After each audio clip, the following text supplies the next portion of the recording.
저는 오늘 레위기 27장 16절로 34절을 읽었습니다마는 레위기 27장 전체를 가지고서 서원에 대하여라는 제목으로 말씀을 전하고자 합니다.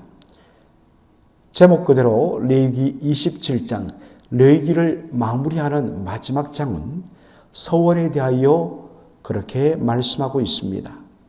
여러분, 서원이란 것은 맹세할 서자에 원할 원자, 즉 어떠한 하나님께 맹세하면서 자신의 소원을 구한다 라는 그러한 의미가 있습니다. 그것이 한자의 표현인데, 예를 들어서 어떤 위기를 만났을 때 그 절박함 가운데서 정말 하나님께서 이 위기를 구원해 주시고 자신에게 이러한 응답을 주시면 제가 이러한 것들을 주님께 드리겠습니다. 여러분들 창세기 28장에 보면 형 에서의 미움을 받고 외삼촌 라반이 있는 밧단 아람으로 올라가는 야곱이 루스란 땅, 나중에는 베델로 불리는데 그 땅에서 돌베개를 하고 밤에 두려움에 떨면서 잘 때에 하나님께서 그에게 꿈속에 나타나십니다. 하늘과 땅에 사닥다리가 걸리며 거기에 천사들이 오르락내리락 하면서 그 위에서 하나님께서 말씀하십니다. 야곱아, 네가 어디로 가든지 내가 너와 함께 할 것이며 너가 이 약속의 땅으로 돌아올 그날까지 내가 너를 떠나지도 버리지 아니할 것이다 라고 말씀합니다. 그래서 잠에서 깨어난 야곱이 뭐라고 이야기하죠? 두렵도다 이곳이요, 여호와 하나님께서 여기에 함께 하시는 것을 내가 알지 못했다 라고 이야기하면서 자기가 베고 잤던 그 돌베개에 기름을 부어 거룩하게 구별하여 세우고 그것을 향하여서 베델이라, 하나님의 집이라, 하나님의 전이라 그렇게 그가 고백합니다. 그러면서 그가 하나님 앞에 서원을 하죠.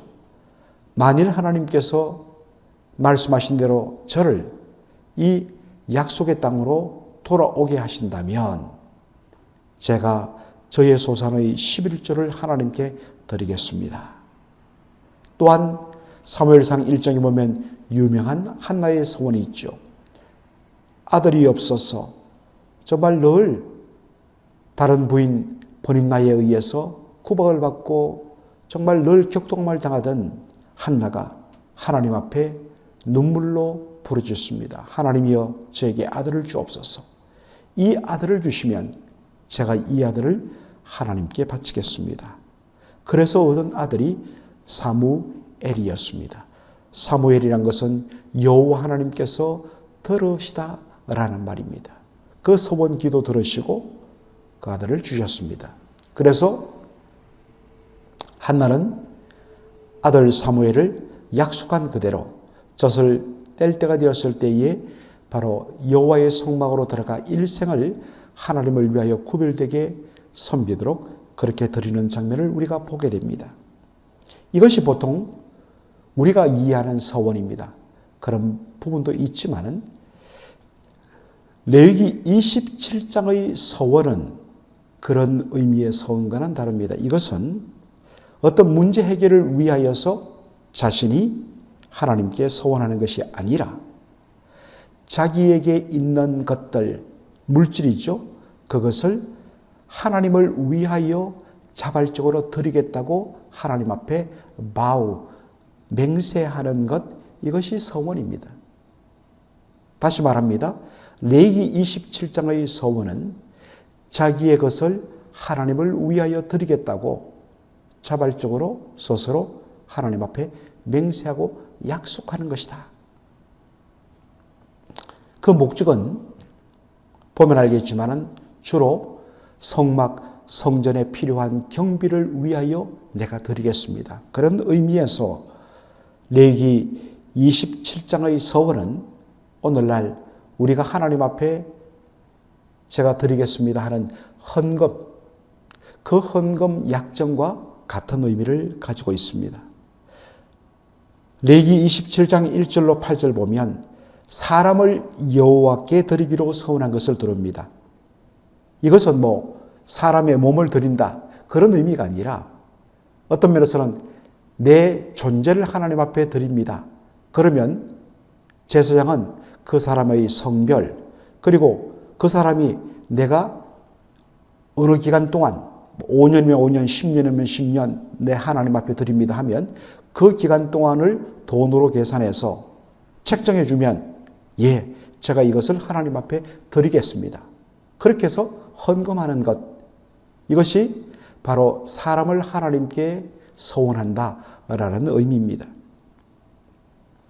흥미로운 것은 가난한 자의 서원입니다. 자신을 하나님께 드리고 싶습니다. 그런데 문제는 보통 사람들이 그의 성별과 그의 나이대에 따라서 책정되는 그 가격이 정가가 각각 나오는데 도무지 자신은 그것을 드릴 형편이 못 된다는 것입니다. 그런데도 나도 하나님 앞에 나를 드리면서 그렇게 헌신하고 싶다 하는 경우에는 제사장이 그 사람의 가난한 형편을 고려하여서 보통 그 사람의 성별과 그 사람의 나이대에 정해진 그 가격보다 훨씬 그 사람의 형편에 맞게 낮추어서 그도 그래도 그 형편 속에서도 하나님 앞에 자원하여 하나님 앞에 자신을 드리며 헌신할 수 있도록 기회를 열어줍니다. 참 놀랍게도 이것은 레위기 1장에 보면 번제가 나오는데 그 번제 드리는 걸 보면 드리는 제물이 각각 다릅니다. 어떤 사람은 송아지, 어떤 사람은 양, 그런데 어떤 사람은 바로 비둘기 2마리를 드립니다. 왜 그러느냐? 자신의 경제적 형편 때문에 하나님 앞에 나가는 예배가 막히는 일이 없도록 어떠한 형편이든지 하나님 앞에서 은혜 받을 수 있는 것들을 열어주시고 하나님의 반응은 똑같습니다. 송아지를 바치든지 수염소 혹은 어린 양으로 번제를 바치든지 아니면 값싼 집 비둘기 2마리로 번제를 바치든지 하나님의 반응은 동일합니다. 여호와께 향기로운 냄새라. 마찬가지죠.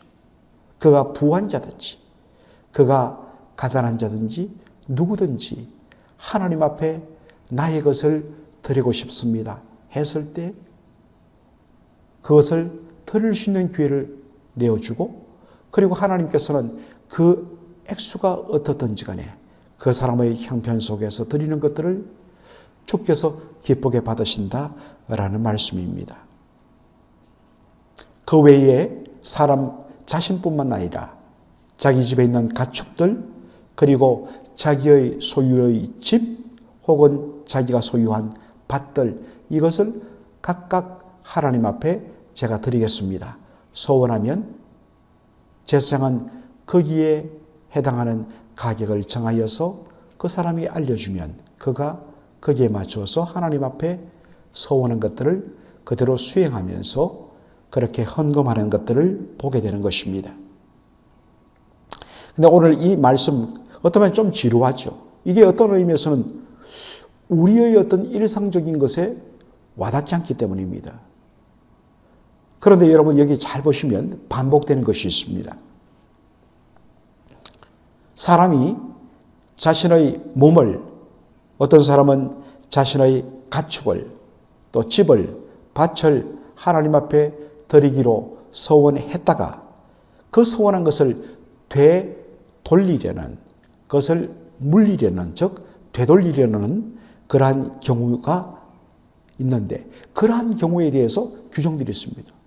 우리가 생각에는 그냥 하나님 앞에 내가 드리겠다 서원했으면 그냥 가는데 여기 보면 계속 서원했던 것들을 물리려면 되돌리려면 하는 그러한 규정들이 반복되어 나오는 것을 보게 됩니다.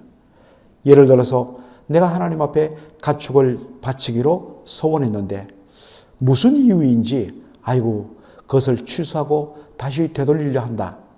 그러면 놀랍게도 원래 그 가축의 가격, 원래 정해진 가격, 그 가격과 함께 5분의 1을 더 내라.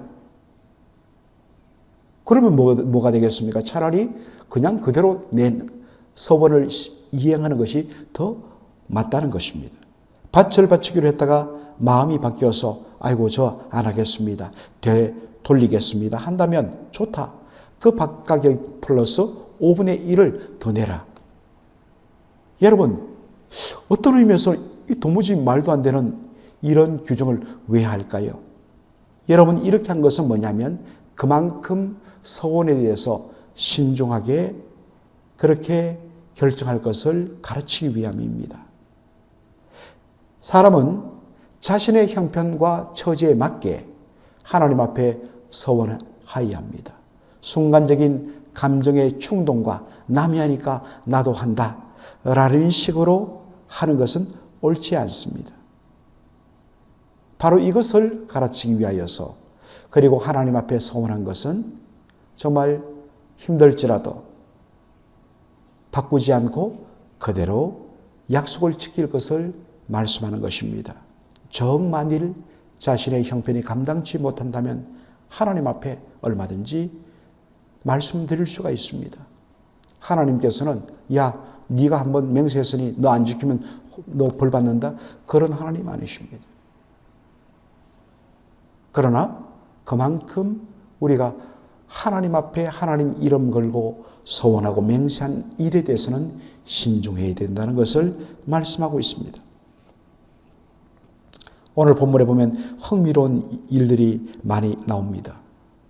첫 새끼를 자신의 가축이 처음 난 초태생 첫 새끼를 서원의 대상으로 드려서는 안 된다라고 말합니다. 이유는 모든 초태생 처음 난 것은 다 하나님의 것이기 때문입니다. 여러분 이것의 기원은 유월절 사건입니다. 하나님께서 애굽 땅의 모든 초태생들, 그것이 사람이든 짐승이든 처음 난 것은 다 죽이겠다 심판을 명하셨습니다. 그런데 이스라엘 백성에게는 살 길을 열어주셨죠. 유월절 어린 양을 잡아 그 피를 집 좌우 설주와 문 인방에 뿌리고 바른 후에 그 집안에 들어가 있으면 그 집안 사람과 그 집안의 모든 가축의 처음 난 초태생은 죽음을 면하리라 했습니다. 그래서 모두 다 살아났습니다. 이에 대하여 하나님께서 사람의 처음 난 사람은 바로 하나님의 것이다. 그러면 어떻게 하나님의 것으로 자신을 드릴 수 있는가? 바로 그 사람을 대신하여서 레위 사람이 대신 하나님을 섬기고 바로 이 처음 난 사람은 거기에 합당한 가격을 하나님 앞에 드리는 것으로 했습니다. 그러면 처음 난 초태생 짐승은 어떻게 하느냐? 그는 하나님의 것이기 때문에 바로 하나님께 드리는 것입니다.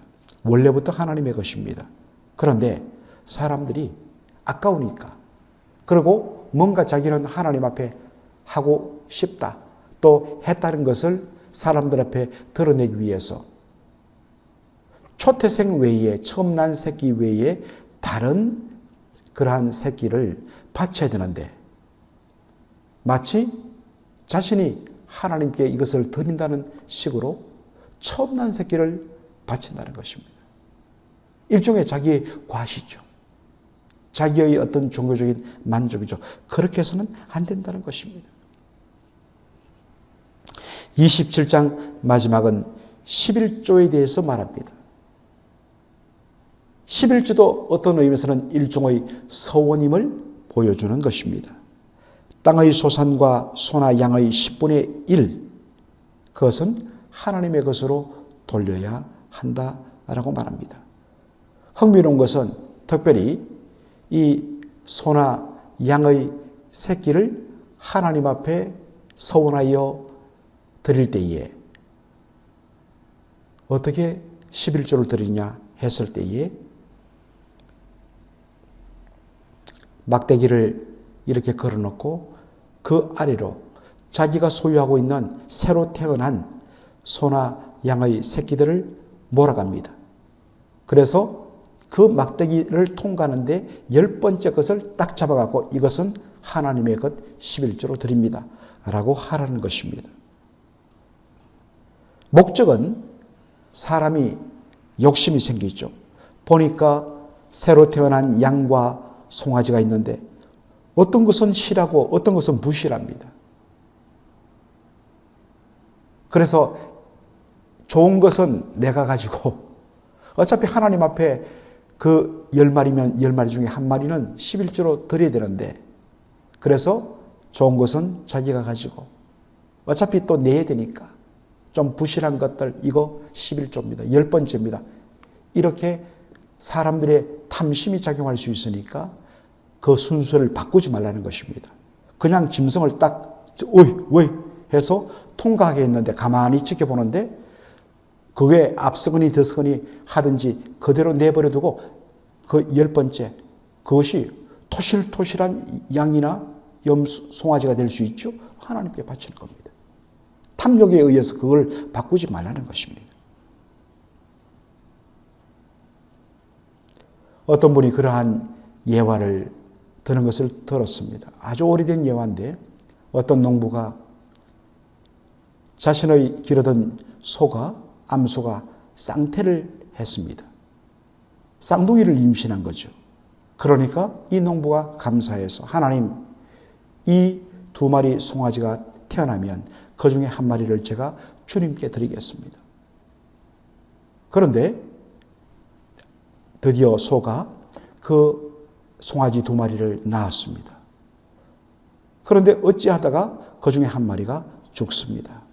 그러자 농부가 하나님께 그렇게 기도했다지요. 하나님의 송아지가 죽었습니다.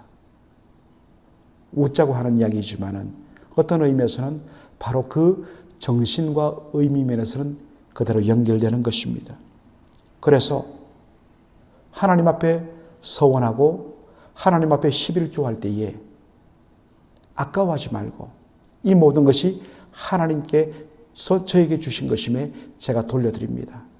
그렇게 고백할 때 하나님께서는 그것을 기뻐 받으시고 그 사람이 더 드릴 수 있도록 더 많이 베풀어 주신다는 것입니다. 그런 의미에서 우리는 11조에 힘을 써야 합니다. 여러분, 아까도 말했지만 이 모든 서원, 즉 하나님 앞에 어떤 물질의 헌신을 하겠다는 맹세는 무엇을 위한 것입니까? 바로 성막과 성전이 잘 운영되도록, 성전과 성막이 잘 운영됨으로 말미암아 하나님의 제사와 예배가 잘 지켜주므로 백성들이 그 은혜 가운데 풍요롭게 거하도록 하기 위하여 바로 그러한 서원과 헌신이 요구되는 것입니다. 느헤미야를 보면 느헤미야가 바로 힘썼던 것이 이것이었습니다. 느헤미야 11장 이하에 보면 정말 성전에 드려지는 그러한 헌금들과 필요한 모든 물건들이 잘 그렇게 드려져서 레위인들이 하나님 앞에 마음껏 봉사하면서 살 수 있도록 그렇게 조치를 취했습니다. 그런데 그가 페르시아 황제의 부름을 받고 한 1년간 페르시아 수도를 방문하고 돌아와서 보니까 성전 제사가 다 무너진 거예요. 알고 봤더니 그가 없는 동안에 백성들이 헌금을 하나도 안 한 거예요. 성전에 필요한 나무라든지 필요한 모든 것들을 하나도 드리지 않은 겁니다. 그래서 레위인들이 도무지 살 수가 없어갖고 그들이 다 자신의 고향으로 멀리 먹고 살기 위해서 다 떠나버린 겁니다. 그러니까 성전 예배가 중단돼 버린 것입니다. 이것을 알고 느헤미야가 백성들의 리더들을 불러다가 호통을 칩니다. 그 말씀으로 레위기가 끝나는 것을, 느헤미야가 끝나는 것을 우리가 보게 됩니다. 사랑하는 성도 여러분, 우리가 하나님 앞에 은혜 생활하기 위하여 정말 우리가 그 드리는 헌금과 서원이 정말 중요하다는 것입니다. 그래서 그것을 통하여서 교회가 또 주의 일이 원활하게 잘 돌아가는 것, 결국 그것이 우리 성도들의 영적인 복으로 돌아오는 것입니다. 그러므로 정말 하나님 앞에 힘을 다하여 주여 제가 자발적으로 주님 앞에 드리겠습니다. 하나님께서 저희의 것들을 사용하여서 주님의 일을 하시기를 원합니다. 그렇게 자발적으로 서원하는, 그리고 하나님 앞에 드릴 때는 인색함이 아니라 정말 넉넉함으로 힘에 지나도록 그렇게 드릴 수 있는 저와 여러분의 되기를 주의 이름으로 축원합니다. 아멘.